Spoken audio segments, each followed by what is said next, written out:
the Nigerian Senate has reached a resolution urging the Minister of the Federal Capital Territory, Nyesom Wike, to hold demolition of property not ordered by the courts pending the outcome of the investigations by its ad hoc committee. The resolution follows a motion by FCT Senator Reti Kingibe, who expressed huge concerns that the demolition in the FCT has taken a dangerous dimension with specific reference to the planned demolition of Polosa Estate in the Life Camp district of Abuja. According to the senator, the property, which belongs to late Colonel Paul Ogbebo, was acquired 42 years ago with requisite titles but was illegally revoked and marked for demolition by FCTA and the minister. Well, joining us in the studio is a former chairman of the FCT Ministerial Task Force, Attah. Thank you so much for joining us. Thank you very much, sir. And then we also have with us rights activist and public affairs commentator, Mark Adebayo. Thank you so much for joining us. Thanks so much for having me. Yeah. So, well, Attah, you've got some experience on this matter. Talk to us about what your impression has been with this big bat between the FCT authorities and then, of course, the Senate saying that, look, let's hold on and see what's going on first. I think from my own point of view and my experience spanning 4 years in the FCT, journalist turned enforcer, it's really a very complex one. For whoever manages the city, it's very, very complex and very difficult going forward here. But I know for sure that what had made this one more controversial is the sense of the fact that it has to do with a revocation. I have not been privileged throughout my days to actually treat a case like this. We had been, well, let me use that plural. We had been involved in massive demolition, very extreme massive demolition, a removal of illegal structures. You could name them in their thousands, all contravening, no paper, no approval. But we've not, throughout our period, yeah, that's under the former minister. We've not been involved in any revocation to demolish here, and that's what makes this one a little bit more sensitive. But in the case of halting demolition, I hold a very different view completely. You can't tell the IGP to leave the streets. You can't tell him to withdraw his men from the street, because the moment those caterpillars stop being on the streets of Abuja, some persons are going to take over people's land. They are going to build every December throughout my period. We see people taking over people's land and building on them, and by January they come with a court order telling the original owner not to go there. And throughout the December period, when we tend to rest for the Christmas and the New Year break, we see contravention. But for this particular one, it's something that, in my own view, is sensitive because it involves a revocation and a planned demolition. But if it had been just a normal demolition of someone not having paper, someone not having approval and others, is something that we can just run through with all the contraventions. But I believe for sure here that halting demolition in the FCT, from my own point of view, is not possible. The day you do it, the criminals, the hoodlums, the land grabbers, the fraudulent estate developers will overrun this city, and that time we'll come up with a more complex puzzle. All right, Mark, so we've been seeing the issues of alleged abuse of the rights of these estate owners being raised. They are saying that they've been on this land for 42 years. There are other estate developers and people who have property are saying that Nyesom Wike seems to be going the whole hog without following due process. And as a result of that, some people are losing their property, their families would have to be sleeping on the streets and all of that. Where do you think that they need to protect the rights of these property owners come in?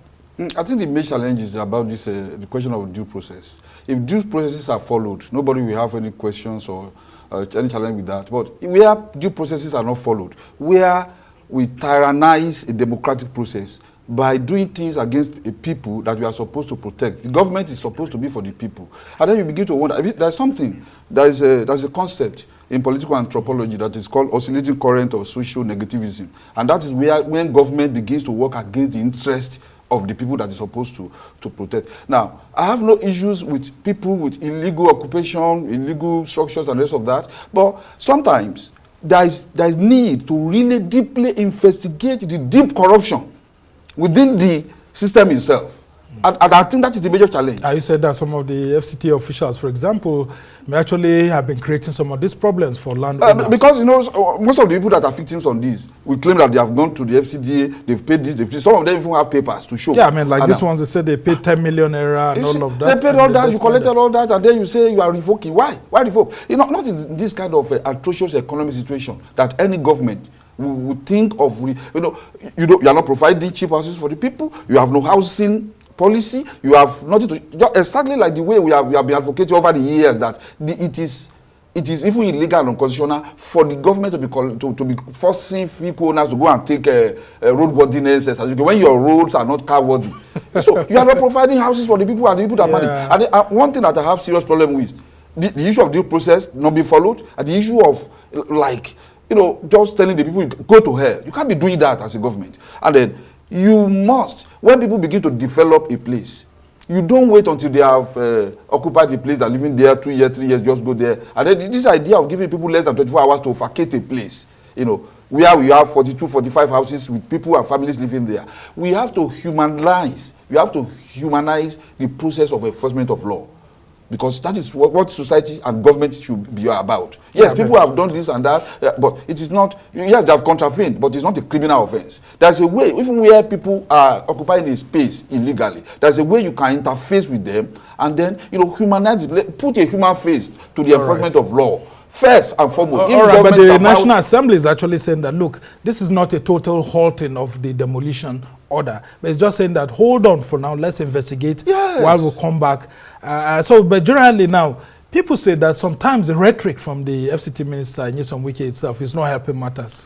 Would that also be contributing to the problem? I think his approach sometimes, I think he's a combative individual by nature. He's very combative. And I wonder which general will win anyway when you open war fronts in too many fronts. So, right. But it should just, if the government is about the people, I am interested in the welfare. The government should be interested in the welfare, well-being, and safety of the people. He's talking about security situations. About some people have been. We know Abuja has security challenges, but where people are living, there must be an interface. We don't just throw soldiers, policemen, and bulldozers to go and bulldoze where people are living. The government should humanize the process of law enforcement. This demolition should not be done with the kind of joy and happiness and the bravado that the minister should take it easy. All right. Well, Attah, you've been at the forefront of some of these issues in the last 8 years, and I know sometimes it could be a difficult decision. What's the process of reaching to this kind of conclusion to say that, look, how does the government act before you get to that decision to say that, look, you're going to sack these people or demolish this property? No, it depends. Does it go through legal? There are no legal part to it, except where the person involved approach the court. If the person approached the court, then you can say, okay, there's a court injunction. Then we need to wait, deal with that particular one before we come and do the removal. But when there are no court injunctions, when we see contraventions, we quickly have to move in and give them notices. Sometimes notices are 20-something days, 1 month, 2 months. Sometimes it even span up to several years. There are buildings we had knocked down, like the one we saw in Ido Sabo, where we went to mark, and we saw a marking on the same building that was dated back to about 7 years. Wow. On that same particular building, not cleaned by the people. So I think when there are illegalities, thank God they raised the point of connivance. The FCTA will not deny that. And there are persons within the system who are conniving to slow the process. And there are other persons within the system who are also jeopardizing the process. The issue of people had already built and you want to come and remove. With this particular case being a case that they are still settling, from my own point of view, to be very candid here, I think it's an appeal we'll make to the minister. Say, Mr. Minister, please, the money they are supposed to pay for whatever charges, please temper justice with mercy. Let them pay it so that we can do the because what the minister is saying is that these people have been there for years and they were given temporary places like Aprofim, like Dapolosa, like they used to be Strabag. I used to live in that axis myself. They have some amount of money which they ought to pay, which they have not paid. The appeal will be, please, Mr. Minister, can they pay it? If they pay it, please, we can lift them, we can do all that. It's just an appeal to the minister. But the fact that you don't pay your ground rent, you don't pay others, is subject to revocation. Yeah, but the threats against the minister is also what I'm interested. Yeah, I mean, people are saying that, look, he's being high-handed, that they will pay back, and they're making it Niger Delta. When you were there, I know that people used to also threaten you. I even sat on this seat, and Mr. Ogodo and himself, they sliced me like suya. But it's okay, it's okay. But for us to keep this city going, we must ensure that we enforce compliance. And the truth about it, Wike is unlike my minister. Wike talks. My minister, you won't hear him talk. He just tell you, go and do your job. You go and do your job. You don't tie anything to him. The system runs itself. Whatever you mark, whatever you do. I know trying to raise the file for him on the Kuje rail corridor encroachment. I raise the file, show him the file.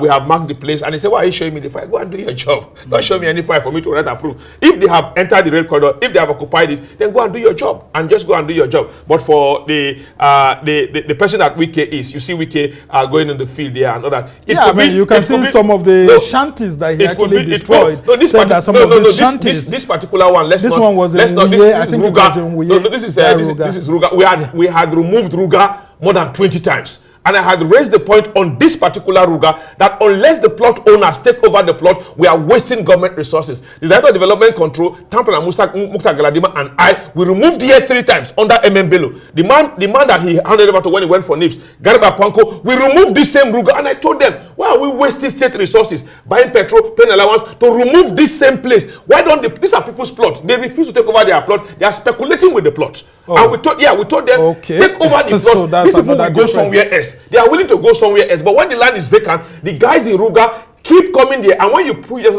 they move towards the rail corridor, and they endanger the rail tracks by removing most of the valuables, the iron and others that they can sell. Coming back to that, we give notices, and when we give notices to people most time, sometimes in the past, they won't leave. That's what I experienced. Even the one in Gishiri, you know how that one played out. The one in Ido Sabo, Ido Seriki. Sometimes, sir, people build in astronomical speed. We were doing COVID. After COVID, or inside COVID, we just saw that Ido Seriki had reached the main road. And we said this is not we went in and checked and draw the line with the indigene and remove the other one, which is really a very massive remover. I think in all of this, halting demolition is tantamount to removing the police off the street. All right. Well, the Senate is just asking them to hold on while this investigation. If they halt it, illegality will be massive in this city. Okay. So, what role do ministers of the Federal Capital Territory have to play in actually ensuring that, while enforcing their decisions of government and all of that, that, you know, it's done in such a way that people, because people are saying that if you create a town hall opportunity for people to air their grievances, some of these estate developers, they could actually come and say some of the things that they've heard and they've seen happening. Like one that happened some time ago where they had gone along the airport road and all of that. Some of those people came and said, look, we have our papers. We have our papers. So, but how can the ministers create a platform where civil society can better interact before they take some of these actions? You know, one of the things, you know, unfortunately, the minister Wike is being called Mr. Project. One of the things that the government should do is to provide cheap housing for the people. You know, people are finding a way just to put their heads. So what government is unable to provide or unwilling to provide or is not ready to provide, the people are now trying to do everything to. These are bona fide citizens of the Federal Republic of Nigeria, and when they come to the FCTA, they want to hustle and do one or two things. Anywhere they can put their heads, they want to go there. But if you have cheap housing, you know, you put people there, it will resolve the problem in a major way. So Mr. Project should consider that. And then when you see people where you have more than 500, 1,000, 2,000, 5,000 people, one of the things you should do first, even when you want to go and remove them, is to have an interaction, to interface with them and their representatives and let them know. I am for people obeying the rules and the laws and regulations, building and everything, so you understand. But and then for the security of the city.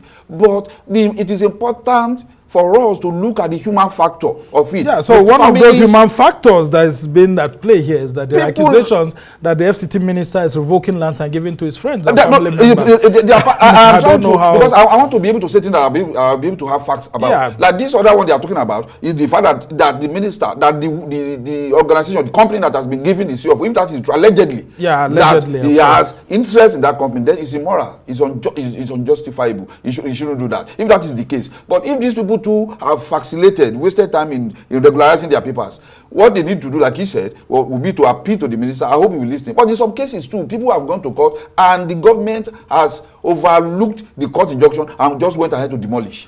Many of the estates are falling victim of that. We cannot be running a government in a democracy where you not respect the court orders and court injunctions. You must respect. Otherwise, we are creating. I want to bring Attah back on this. I mean, whenever the FCT ministers engage in demolition, there are always allegations against them. I remember when Wiki went to actually demolish one estate somewhere around Asoko Road there were allegations that he was anti-Igbo and all of that. Now, when it came to this issue, revocation is being threatened, and then we are hearing that that same place has been awarded to his friends and colleagues. I mean, could it be that sometimes people just make up these stories, or they actually happen to? No, for all intent and purpose, I think when we do removal of illegal structures, and when you are doing clearance, there are always allegations. There are always complaints and accusations. Let me tell you, my first instance as a journalist turned enforcer, I had to go and clean Yanya. That was my first September 19, 2019. And we had to clean the other part where the mosque is. And they told us, why are you cleaning where the mosque is? And you are putting all your men clearing the mosque to free traffic. What about the other hill where the baggies are? You are attacking the Awusas. And we cleared that place. When we now went to clean the hill where the chief palace is and push the market inside and free the road alignment, I was accused of leaving the Awusas and attacking the baggies. You know about that story very well. Yeah. Accusations will come in like that very, very frequently. But the main thing you must do is to keep your own side very clean. On the revocation and the other allegations of reallocation, I can't speak on that. I don't have fact about that. I cannot speak on that. But the issue of like what he raised, which is what I want to appeal to people, and I've said it there before, you can't get to Abuja and build anywhere. Somebody will come. You know, we had friends in Abuja, journalists who lost close to 6 houses in Chika during Erufa, in Aleta, in Piakasa, in other areas, in Piwe, when the machines passed through Erufa. And when that finished, while I was doing, while we were doing the removal, I was working with all of them as SSA to the Ministerial on Enforcement. There's someone who told me, you removed 2 of my houses in Pape, and you are chasing me to Gishiri, and you also removed 3 of my houses in Gishiri. What have I done to you, Attah? I said, why do you spend so much millions of naira to build in illegal area? You can get genuine plots in Kuje. You can get genuine but the process of getting the genuine plot is actually where the problem lies, because of the corruption in the system. You can buy genuine plot. If you seek to buy genuine plot, when you now go and buy, you are not an indigene.